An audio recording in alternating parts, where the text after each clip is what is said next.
What's going on, guys? It's your boy Burrow77 coming to you live with another edition of Champions League midweek football. We have 4 games this week, 2 kicking off Tuesday at 3 p.m. Eastern, and then 2 more kicking off Wednesday, same time, 3 p.m. Eastern. These are going to be some great matches. We have some really good football coming up. Bayern Munich takes on Lazio, and Real Sociedad takes on PSG Tuesday. Well, Manchester City hosts Copenhagen and Real Madrid hosts RB Leipzig on Wednesday. There has been a ton of soccer drama the last couple of weeks, so let's jump right into it. First game we're going to talk about is Bayern Munich hosting Lazio. Now, Lazio lead this one on aggregate 1-0. They did get away from the away goals being weighted more. So it's the tiebreaker is no longer who scored more away goals. If you're tied on aggregate at the end of 90 minutes, you will play an extra 2 15-minute periods for a total of 30 minutes. And if there's still not a winner after 120 minutes of soccer have been played, then we go to a sudden death penalty shootout. Bayern are in shambles right now. They do not lead the German Bundesliga for the first time in a long time this deep into a season. They're 10 points behind Leverkusen and Xavi Alonso, who's looking absolutely fantastic out there. Bayern's just kind of falling apart at the seams. They have locker room problems. Tuchel's an English guy. Kane, it sounds like, has Tuchel's back on some of the stuff he's been saying, whereas Mueller, Kimmich, and a bunch of the guys that have been at Bayern forever winning don't seem to get along with Tuchel and kind of want him out of there. So it looks like Tuchel's stepping down at the end of the season. Bayern are already out of their domestic cup, the DFB Pokal. It's going to be really tough for them to try and pick up enough points to beat Leverkusen in the Bundesliga. This is kind of the big hardware that Bayern's playing for right now. And if you want to talk about a team that's fired up and has a lot of emotion with them too, Lazio had a terrible weekend where they got 3 guys sent off with red cards versus AC Milan in a home match. So, you know, Lazio's fired up. You know, they're pissed off at that ref. You know, taking 3 red cards is never good because all 3 of those guys are suspended for your next domestic league match. Lazio is barely hanging into a top 10 spot over in Italian Serie A right now by the skin of their teeth. Torino's 10th, Lazio's 9th, breathing right down their necks. However, I said that last time these two faced off too, and Lazio ended up winning on a Immobile PK after Upamecano took a terrible red card. So Bayern will be without Upamecano this match. You know, we're likely going to see probably De Ligt and Kim and a couple other rotational guys back there at center back for Bayern with Upamecano out. Probably feeling a little silly for selling Pavard right now, but hey, I'm sure he's super happy at Inter, who look way more competitive than Bayern. So all of that said, this is going to be a tricky match to find value because you can't just take Bayern on the money line. It's like minus 245, minus 250.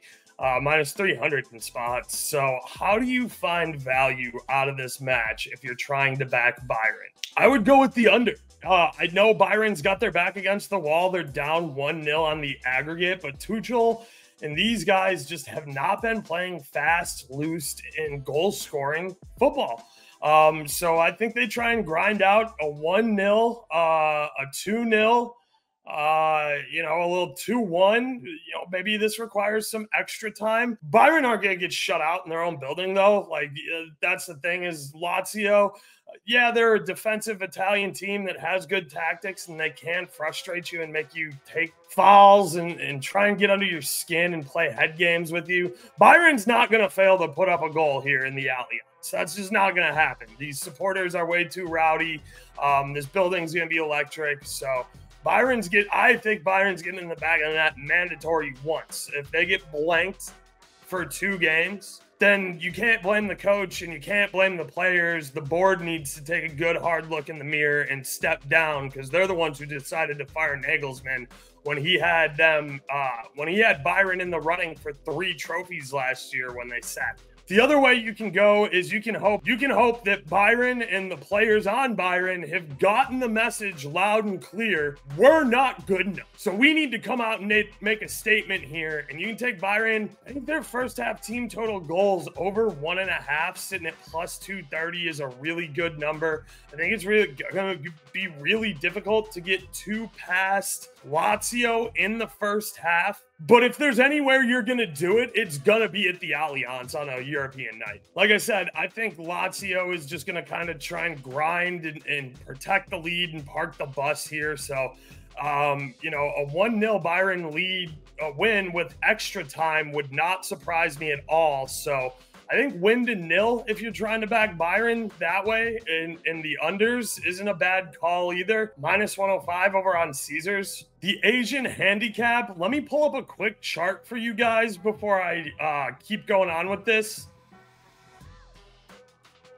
Because this is important, the Asian handicap is different than a three-way handicap. An Asian handicap is only two-way. Three-way handicap also includes draw. But taking Bayern here on the -1 is essentially if they win 1-0, 2-1, any combination where they win by exactly one goal, it's a push and you get your money back. And if they win by 2 or more, you get paid out at -129. I think that's a pretty good price for a home team down only 1 goal in a UCL match like Bayern, who should be competitive and should be able to get over on Lazio and get through to the next stage of UCL here. The other ways you're going to find value on Bayern are going to be on player props, and we kind of got to hope that Bayern come out and make a statement game here for their supporters. Now, if you're interested in backing Lazio, clearly I'm not. I'm wearing my Bayern Munich Oktoberfest kit. But this is how I would find value if I was trying to get stuff in on Lazio, back Lazio, fade Lazio, or get any money down that's not with Bayern. I think under 8.5 shots at -103 over on Bet Rivers is a really good price. Like I said, I don't think Lazio are going to look to shoot or to score very much when they let it go. I think it'll be half-hearted attempts from distance and outside the box, or it will be really clinical and they'll only put like 1 or 2 shots on frame, but they will somehow turn it into a goal, because I think that they are going to. You don't want to sit back in your final third and just let Bayern attack you and absorb pressure the entire game. You're not going to want to be out there running around that much. But Lazio have the capabilities to be very physical in that middle third there with their midfield, and I think that's kind of how we're going to see the ball moved around and where we're going to see a lot of the possession. It's going to be in that middle third or in Lazio's final third. I just don't see Lazio with the ball putting in meaningful looks against Bayern unless they're quick and on a counter where everybody is already beat. That's another reason I like the under 2.5 shots on target at a plus money. If you like Lazio here, this is still an unders game for me. I think the line is really high on goals for a Bayern team that just hasn't been producing them. Like I was saying earlier, Lazio have absolutely nothing to lose. They can rack up fouls. They can rack up yellow cards here. Domestically, they know they're not challenging for the Scudetto. They're kind of far back to challenge for a European slot right now. So advancing in Champions League is the best hope they have at putting additional money into their team next season. And Lazio do need to start finding more pieces, because you can't just keep asking Immobile to try and score 36 goals a season for you. He's a little bit of a penalty merchant. You know, I really like what you guys have in Castellanos. I thought he would have developed a little bit better over there by now, because he was a monster for Girona over in Spain when he came over from the MLS. Along the lines of team fouls, I like cards and bookings here for Lazio. Again, if you like Lazio to advance and grind out a 0-0 here, you can get it at like plus 220, or if you think they do a 1-1 sort of game, or you think this goes into extra time and you want to take your chance and be able to hedge live, Lazio to advance at plus 220 is a really nice number. I'm personally not going to get involved with it, but it is a really nice number. No disrespect to Lazio, but I find a player prop I absolutely love for Bayern, and that's Jamal Musiala to score or assist at plus 110 over on FanDuel. It's recently come out that Musiala is probably not going to be extending his contract with Bayern and going to be looking to make a move in the transfer market. The kid's an absolute stud. when Jude was at Dortmund, him and Musiala were competing for Golden Boy. He has a bunch of talent. He'd be good in the Prem. He'd be good in Spain. He'd be good in any league there is on the planet. So it is in his best interest to perform at the highest level here on UCL because that's what gets your contract numbers up. Musiala is coming off of a 3-match heater. In the last 3 Bundesliga games, Musiala scored against Freiburg, assisted versus RB Leipzig, and scored versus Bochum. He now has a combined 10 goals and assists domestically in only 19 matches. And in the UCL, he has 3 goal contributions as well, scoring 2 and assisting 1. I think this is a great attention getter. I think this is a really nice number at plus 110.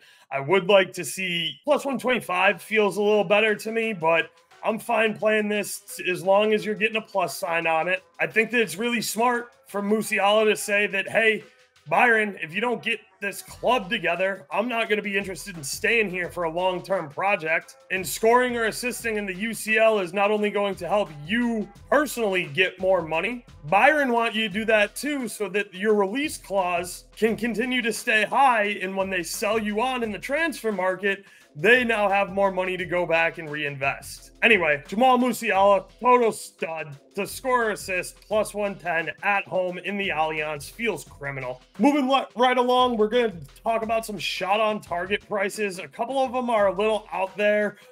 Some are a little stretched too far for me to maybe play as a single, but you can always look for a dance partner on some of this stuff. You guys know, Goretzka, minus 130. That's a lot more in line with where I thought we were going to see his number. I did like that we got a super juiced up plus number when they were away in Lazio for a nice little casher there. Thomas Mueller, aka Tommy Mueller, if he gets the start again at minus 120 in front of these home fans, that's a really good number. I would back Tommy Mueller and his shooting boots there. I've told you guys that set pieces are kind of some of the most important plays in soccer. Something like 60 or 65% of goals are all led directly from set piece opportunities. So here's some guys for Bayern you definitely got to take a look at when it comes to corners. These are their big center backs in De Ligt, who used to play for Juventus and has absolutely no love lost here with Lazio. He's plus 170 to put a shot on frame. Depending on your state, too, you might be able to specifically bet header or headed shots on target. And if you can do that, I would go look at the De Ligt numbers because he's got a massive forehead and he knows how to get in the air. He's a big-bodied target for corners. Kimmich is going to be the guy whipping in most of the corners. So if you're interested in a stretch, his to score assist prop is always worth a look. He plays right back, though. And just this Tuchel ball doesn't let him push up the forward field like he used to. You know, he used to always be jacking for chicks from outside the box. He would rattle the frame.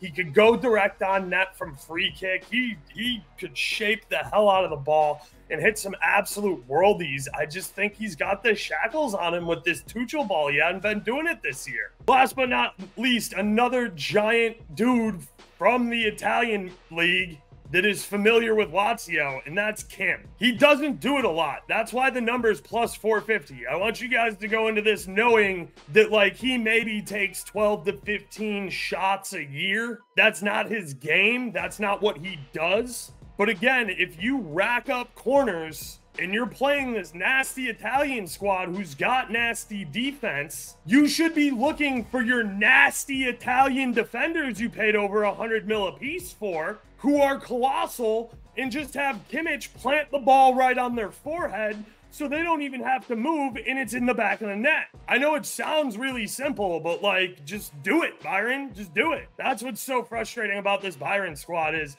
they've spent so much money and they have an otherworldly amount of talent, and they fired a really good coach to go get Thomas freaking Tuchel and play the world's most boring football, fracture their locker room, and they're trying to play English ball in the German league, and it's just not working out. Anyway, there's a couple more I wanted to touch on because this was kind of slim pickings here on good numbers for Bayern at home in their own building. Rightfully so, because, they should stomp Lazio the hell out in the Allianz. But a couple of first half only plays I've been looking at are Musiala just to attempt 2 shots in the first half is plus 120 over on FanDuel. Sane to try 2 shots in the first half is plus 105 on FanDuel. And Kane to put 2 shots on target, which will be really difficult throughout the entire game. But for him to do it in the first half is plus 260. And I think that's a really good number for a Bayern team who's down a goal, who should be holding a lot of the football.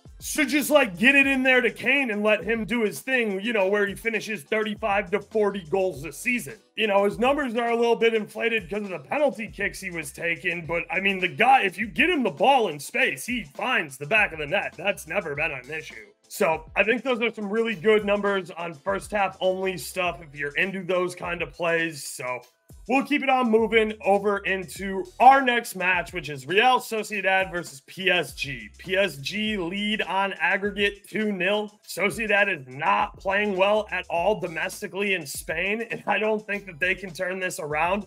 I called Sociedad dead to me a month ago. I have not updated or revised that even in the slightest. They're dead to me. PSG's dealing with more Mbappe drama. They're trying to keep him. He's saying he's not going to sign. I don't know. There's rumors flying everywhere. He's getting taken off after playing just one half versus Monaco, which is his old club. So, like, you know, he wants to run it up on Monaco. I don't know. It's just a very strange situation at PSG. And if this Sociedad team was playing anything like they were at the first half of the season, I would try and sell you on this team being super live at home in the Basque Country. Problem is, they suck and they're not live. The other thing that kind of sucks here, at least from my perspective and a narrative perspective, that ended up lining our pocketbooks well when he came on as a substitute was Asensio came off again with another injury. Asensio's an ex-Madrid guy. He's a guy that you want in the lineup versus Spanish teams because he knows how all of these Spanish teams play. He played Sociedad minimum twice last season, probably more with Copa del Rey, and minimum twice this season while he was with Madrid. So he's very familiar with this Sociedad squad. So where is the value? Well, in my opinion, it's in PSG draw no bet. Yeah, I know it's the Basque Country. Sociedad, they'll put their best foot forward. They still need to be concerned about fixing whatever the hell they have going on in La Liga because they are still kind of 6th place on that table. And they can finish in a European spot if they get their stuff together domestically. If they solely focus on trying to get past PSG in Champions League, they're in some trouble because they are very depleted when it comes to injuries and depth. So even though PSG are leading 2-0 on aggregate, I still like them to come out of the Basque Country with a W here. And I'm going to take a little less risk off of it, and I'm going to go with the draw no bet at plus 102, which means if the game ends in a draw of any kind, 0-0, 1-1, 2-2, 3-3, you get the gist. Then it's a push and it's your money back. If PSG win the match outright in 90 minutes plus stoppage time only, that's very important for when we get into player props and when you're looking at goal over-unders and money lines. Everything we're talking about here, unless I say to qualify or to advance, is for 90 minutes plus stoppage only. If the game goes into extra time, they will open markets for extra time and PK betting. At least some books will if they want to take live action. But very few sports books are going to continue to give you player prop or over-under or side action into extra time. It's very clearly marked in the house rules. So if you haven't done it yet, be sure to read your sportsbook's house rules. I assure you it will come into play here at some point. Other ways I think you can make money without player props on this game is, I think this game stays under. I think PSG, you know, they're going to go to the Basque Country. Sociedad's defensive, their best strength is their defense. They're going to try and let PSG wear themselves out, shooting, moving up and down the pitch, keeping their lines tight and making it hard to play the ball through the midfield and in the final third. PSG won at home 2-0. It's going to be even tougher to play in the Basque Country, and I'm leaning PSG on the draw no bet. So, yeah, I still like the under 2.5 here at almost even money. I can see Sociedad getting a this is our house, show us some damn respect, and maybe bagging a goal in front of the home crowd. I think both teams to score at minus 130. It's a little steep for me. I don't know if I'd lay that kind of juice straight.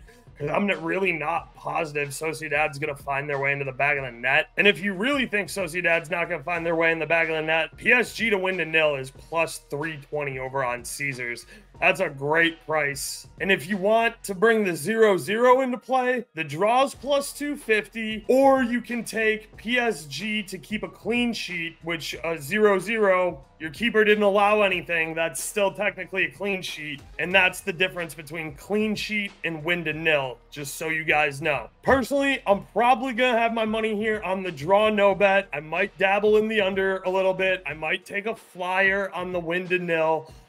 But those are my preferences. I do think everything that we talked about here is very possible, though. These are all some decently playable numbers here for you as straight bets. Mbappe, the drama, the Madrid rumors, going to Spain, probably gonna get booed. Let's not lie to ourselves here. Sociedad's not impressed that you want to come to Madrid and make their lives hell for a couple of years. So you're probably going to be under a microscope here from not just your own coaches, staff, and organization who seem to have you on a really short, weird leash, but I would expect the people of the Basque Country in Spain to give you absolute hell as well. That said, you hang plus 125 next to Mbappe's name, and I'm taking it 10 times out of 10. Guy's got 21 goals in 22 games over in France. He's got 4 UCL goals already this year in 7 matches played. Last season, he had 7 UCL goals in 8 matches played. There's not a great strategy here. It's if you can't stop him, foul him. And Traoré is really good. Not only is Traoré really good, but so is Lenormand, Zubamendi, Zubamildia. There's a lot of guys who can get under Mbappe's skin and continue to put him on his ass without, hopefully, getting into yellow card trouble very early. So once you pick up a card, you're probably going to have to rotate in or out a little bit more so somebody without a card can go try and put this guy on his ass every time he touches the football. And on the other side, if you like betting cards and have those available in your state, anybody on the left-hand side in that midfield and back line who Mbappe is going to be going directly at all game, I'd probably bet their fouls or their card. Makes sense, right? Keeping it moving, but also keeping it PSG. Dembele assist at plus 340 on FanDuel. Seems a touch high to me. Dembele's got 9 assists across all competitions this year and leads PSG in dimes. When he was healthy, he did okay with Barca in the UCL. Dembele is a big signing, and he's going to need to start carrying a heavier load, especially if Mbappe is getting ready to transition away from PSG. PSG, like, you get absolutely no sympathy out of anyone because we all saw this coming miles away. Like, when your club got bought, you put yourself in this situation time and time again. You hired Don Carlo to be the archetype of the PSG rebuild, and then you fired him like mid-season on his 2nd year there. You have no patience, and you have too much money to throw around, and you just always have a really tough time building a team that's competitive. Now, you guys know I wouldn't be talking about Dembele if there wasn't value here because he's an ex-Barca player, and I just don't like the guy. I'm pretty sure he was the guy who tackled Tuch, too, when Tuch was out on international duty with France and then came back to Madrid hurt. So I don't mess with Dembele like that, but plus 340 for an assist is a really nice-looking number, and I didn't even shop that around really well recently. So keep your eyes peeled, especially if you use different sports books, at the variance in these numbers, because it will be there and you will be able to find value, especially closer to kickoff when more player props are listed. That was one of my issues, you know, making the video here for Madrid, is I had very limited markets and FanDuel was the only one who had the courage to have player props listed up yet. So make sure you're shopping these around the closer we're getting to kickoff, because you can find really profitable mismatched numbers. Speaking of profitable numbers, we're going to run through a bunch of guys here. I don't have a ton of faith in the Sociedad stuff. PSG stuff is here. We'll talk about a couple of different ways I think some of these guys might get the ball and why they might be involved. Orzabal, I think he got hurt again over the weekend. He's like been hurt, but they've also been playing him because they've been so thin. But if he starts and he plays, being minus 150 and the guy who takes penalty kicks. Yeah, it's pretty disrespectful. At home, down 2 goals. Sociedad's going to find a way to put some shots on frame here. Their biggest thing is they just don't want to get caught overcommitting, because that's where PSG puts the dagger in your side, is they beat you on the counter. Andre Silva, if he starts, I don't like him. He's not very good. He's way overpaid, but like minus 140 is a pretty good number on his shot on target for the guy who's either going to be playing the 9 or the second 9. Bryce Mendes is a really good midfielder for Sociedad who will definitely put him up and gets him on frame and gets goals. So minus 125 is a really nice price for him. Mbappe, 1 shot on target was never going to be something that's playable, but 2 shots on target at plus 125 is a very interesting number for me. Dembele at plus 130, I think, is a good number as well. Same with Hakimi, who will be in charge of taking a lot of their free kicks. Now, I think if Sociedad are starting to get frustrated, what I think will end up happening is the midfielders will get frustrated and they'll just start to jack up rockets from about 18 to 20 yards out. Still inside the box, but not as deep in the box as you'd want. And it's just because passes have been getting cut out and you're sick of looking at turnovers in the final third. And then not winning corners, and then PSG getting throw-ins and just kind of trying to grind the clock away. So that's when I like to see Zubamendi, Zubamilia, Lee Normand, Traore, all those midfielders that we mentioned earlier who are good looks for cards and fouls as well, to just start jacking. And the nice thing is, since Sociedad knows they're down 2 at home, they should press. They should go forward and try and win a bunch of corners. And if you win corners, these are the guys whose foreheads you want to hit. These are the big dudes who can handle themselves in the box and can go up and meet an area. So again, not every market has them, but if they do in your state, be sure to look for headers or headed shots on target, because that can be a way to get a little extra value out of some of this stuff.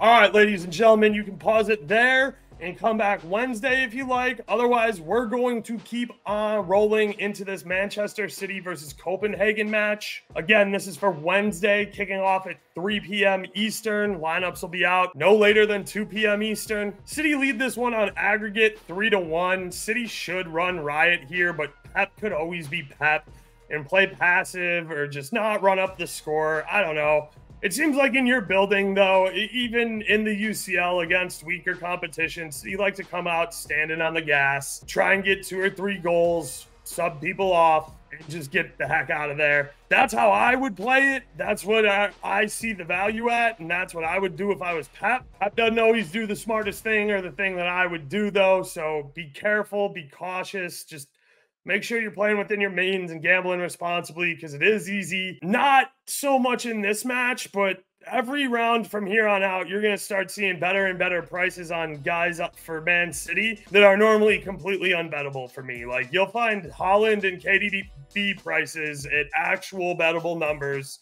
the farther they make it into this competition. So I'd stick to the first half markets, but again, have realistic expectations about this. Foden is still completely in his bag. He's on fire right now. We know Silva loves to show up in the UCL. As far as sides and totals are concerned, I'm not in love with this one, but I do think this is a really solid number on both teams to score over at plus 150 on FanDuel. Copenhagen got one at home. That was big for them. You're on the road. You're at City. But like I said, if City get in the driver's seat and are comfortable with their aggregate lead and take their foot off the gas here, Copenhagen's going to throw everything they have at City. This is the biggest game they're going to play for the next 365 days. So Copenhagen will come out here and they'll give it everything they have. I can see them getting a self-respect goal. I think that's a doable feat, and at plus 150, I'm willing to take the risk on that. Copenhagen should be really proud of their success and just making it this deep into the UCL tournament. When they came out of a group that had Man United and Galatasaray, two clubs with a lot of European pedigree. So even though I think you get your ass kicked here, Copenhagen, you're going to be able to walk out of this building with your head held high. And the thing about soccer, and especially City, when they're playing super well and they're playing fast and they're trying to run up goals, it takes less than 30 seconds and you can break a counter and put one in the back of the net. And there's just nothing you can do. You get guys like Aki committing up,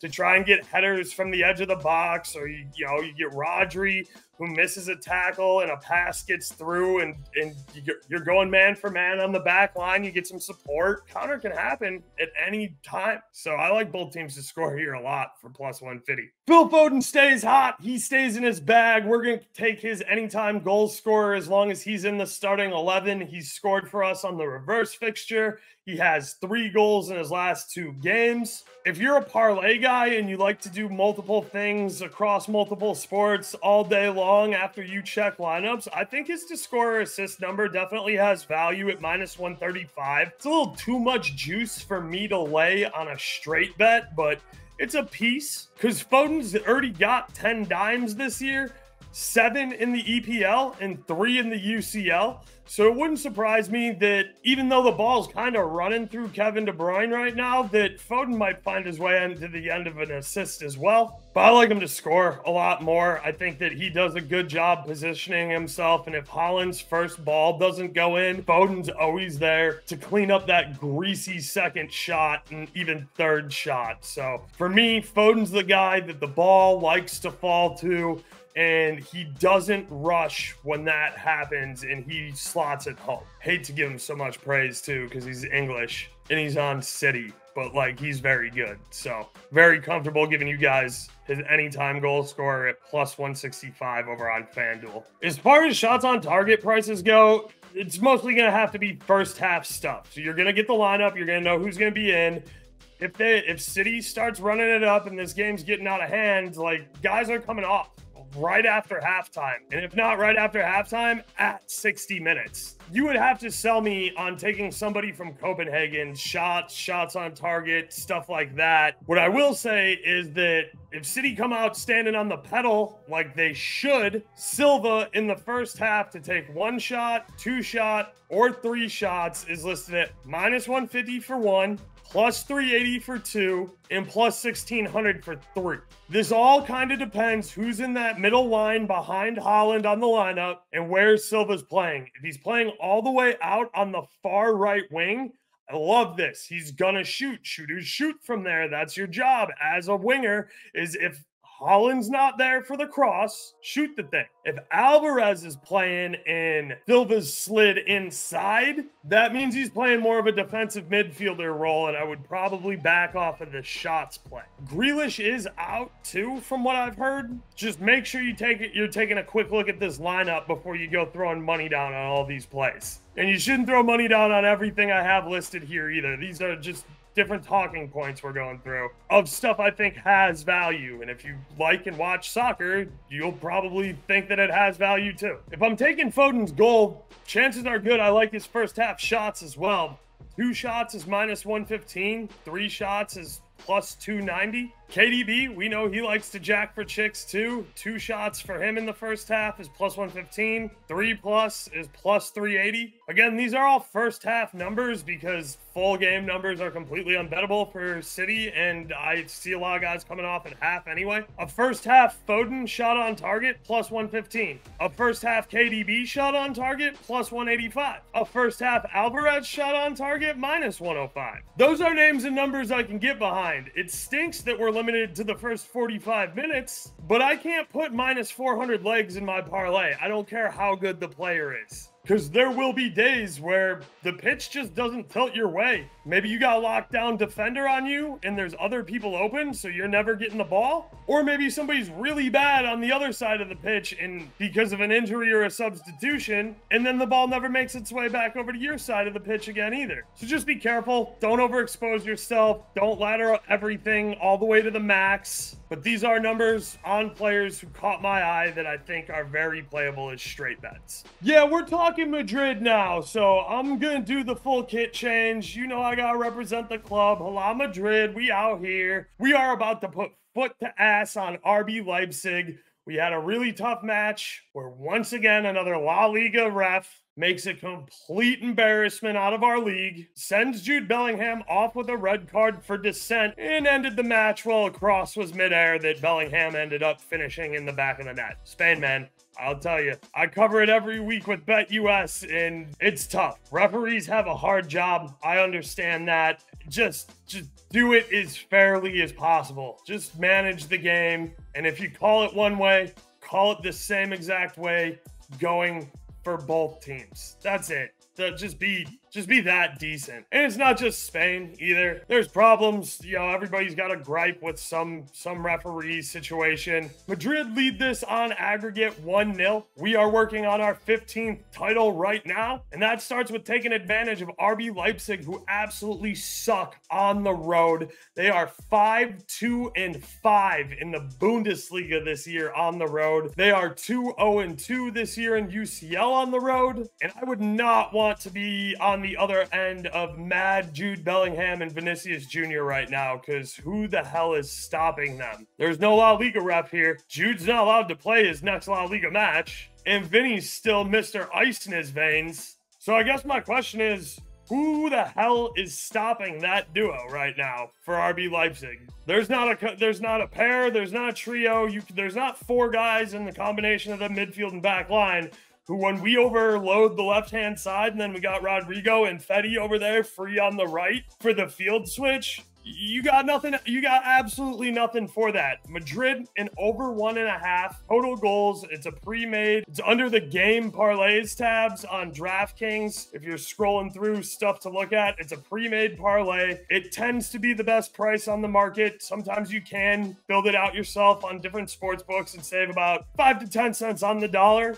Playing minus 135, that'll be worth it. If you can find this number a little bit closer to minus 125, I would really play that. In fact, tomorrow, if I find this at minus 130 or better, I'm going to put my own money on it. Because of the way Madrid play, fast, up-tempo, push high, we are susceptible to counters. And they got some guys who can move the ball there on RB Leipzig. Xavi Simons, Openda, Poulsen. I mean, they got some guys I respect over there. That said, I do think Madrid winning to 0 is a really nice price at plus 190. I think Lunin's been doing a great job for us at keeper. And I think he really excels when lights are brightest. So I have full faith in Lunin back there. If you don't, I like both teams to score over 2.5 at minus 125. I think that's a very playable number as well. So obviously, as a Madrid fan, I'm going to give you a lot more Madrid players to target than I am RB Leipzig guys. The fact that Bellingham was robbed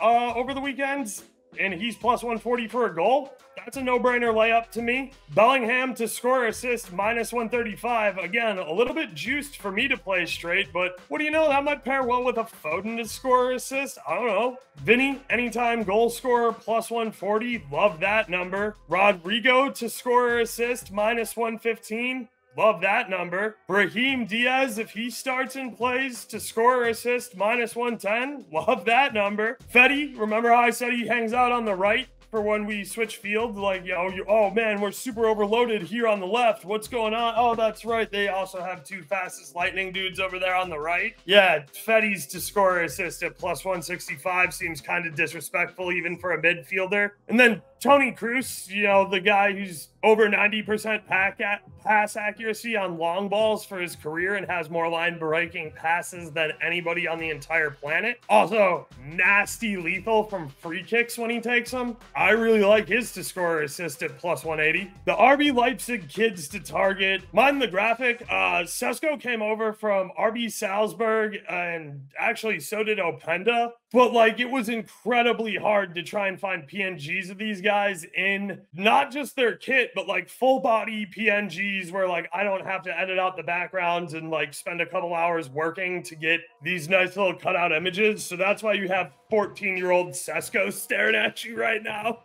And it's just his headshot, too. That's, like, the player profile headshot. So I apologize for that, but these guys are so young that it is hard to get like current stock photos of them. Xavi Simons, we know he loves the bright lights. We know he loves showing out for UCL. His to score assist number at plus 240 is really, really nice. He's got 6 goals and 8 assists in 23 3 Bundesliga matches this season, and he has 4 goal contributions in the UCL already this year. Openda, you can take just his goal if you want and get a better number, but he does have 4 assists in the Bundesliga and will sometimes lay it off. No assists so far in the UCL this year, but plus 150 to get the insurance on maybe today's the day he dimes it off, especially with Sesko starting. I like that number a little bit better because Sesko isn't going to be looking to pass like at all. He's out there strictly to shoot. He has 1 assist, I think, on the year to 7 or 8 goals. Penda is a little bit older and he does know to look for that pass, especially in like 1v1 situations where he got out on the counter and he's starting to feel himself get beat or like maybe chased down from behind a bit, whereas Sesko is just going to let it rip before he feels that pressure. I think there's a lot of value in the young gun. He obviously had one chalked off that he wasn't super happy with in the first 2 minutes versus us last game. So I don't know, chip on your shoulder in the Bernabeu, point to prove against Madrid, plus 320 for a goal. It's a lot of value on the young gun. All right, guys, we'll talk a couple of shots on target prices, then I'll do my plugs and we'll get the hell out of here. These first couple are stretched way too thin for me to be straight plays, but again, this is something you can find an easy dance partner for. Sesko, just to hit the target at minus 165 is a really nice price. Elmas, who was a summer transfer over from, I believe, Napoli, is a really nice player who's got UCL experience. If you see him in the lineup, he's somebody who can be trusted. I like his price at minus 165 to hit the rectangle. Again, just so you guys know, FanDuel was the only one hanging numbers on this game that doesn't start for almost another like 52 hours. So the prices I'm giving you, they're all from FanDuel because DraftKings wouldn't even hang numbers on these yet. Poulsen, he might not start, but if he does, minus 130, he's going to play a lot of the game for RB Leipzig, and he's a guy that gets the ball on the frame a lot. So yeah, minus 130, that's getting up right to that playable as a straight number. Xavi Simons, I mentioned I liked his to score or assist. I really like his shot on target at minus 105. Same thing with Fetty. Fetty likes to shoot. He likes to shoot from outside the box. He likes to shoot from inside the box. He can finish. He gets in the back of the net. He's been, I think last year, Carlo said he'd quit managing forever if Fetty didn't have 10 goals last season. And I think he had it. I think he had 12 before winter break. So yeah, Fetty for a shot on target at plus 105 is a really nice number. Modric probably won't start, but if you see him in the starting 11, you got to take a look at him, especially at plus 125 for a shot on target. Danny Olmo over on RB Leipzig, if he starts and plays, he is a Spanish national. He plays on the Spanish national team. When you're Spanish and you don't play in Spain and you play for a different team in a different country and you come to play Madrid at the Bernabeu on a European night, you want to let everybody know you clocked in for your shift and did your work that day. So plus 155 just to hit the rectangle is a really nice number on Danny Olmo. Same thing, but reverse here. Toni Kroos is a German. He's not playing for RB Leipzig. He just said he was going to make a re-return to the German national team, so that should frighten everybody. And like I said, he's absolutely nasty with free kicks. You're giving me plus 155 for him to hit the rectangle? We know Tuchemeni loves jacking for chicks, and we know the loose ball finds him in the box. Plus 250 for a shot on target is phenomenal. Same thing with Camavinga. These two have been playing together. They play for the French national team together too. They work really, really well as a pair. They work great in the midfield or even on the back line when they have to play back there. The ball still manages to find them in dangerous areas, and when they get it on their foot, they let absolute hollers go. Last but not least, we have to talk about my favorite target man in Spain, and that is my boy Rudiger. He loves to get up and slam a header home, especially off of a corner. Your state has it. Headed shots on target. Rudiger has been an absolute machine for us on set pieces. I expect us to have a good amount of the ball. I expect us to rack up at least in the neighborhood of like 6 to 9 corners, maybe even get some double-digit corners going on here. If we get into double-digit corners and Rudiger doesn't have a shot or like a shot on target, I will be very surprised because he's been just phenomenal for us on aerials lately. So I hope that continues. Obviously, I'm on Madrid. I like the Madrid and the team and the total over 1.5 at minus 130. All of these numbers are for players whose talent far exceeds these price points. Woo! Woo! And that's it, ladies and gentlemen. And I appreciate you tuning in. I appreciate you hanging out to watch some Champions League coverage and some midweek football. Be sure to check me out on Thursday afternoons, live 3 p.m. for BetUS La Liga. Link to the YouTube channel is right down here below in the description. Be sure to check out the Discord where I post all my official plays. Be sure to check out Land Your Bets Network, where I do publish a lot of this content with Josh when he's available. Be sure to check out 2 Foot Talk live Wednesday nights at 7:30 p.m. Eastern. Me and my boy Young Leg cover the entire weekend of European football. Be sure to cop some merch, some Burrow 77 merch from tftdrip.com. We got hats, sweatpants, sweat shorts for the summer, short sleeves, tank tops, you name it, we got it. And that's it. That's all the time I have for you today. Thank you very much again for tuning in. Please like and subscribe so I can keep bringing you guys more video content. That's it. That's all I got. Along Madrid. Be outside. Folks out.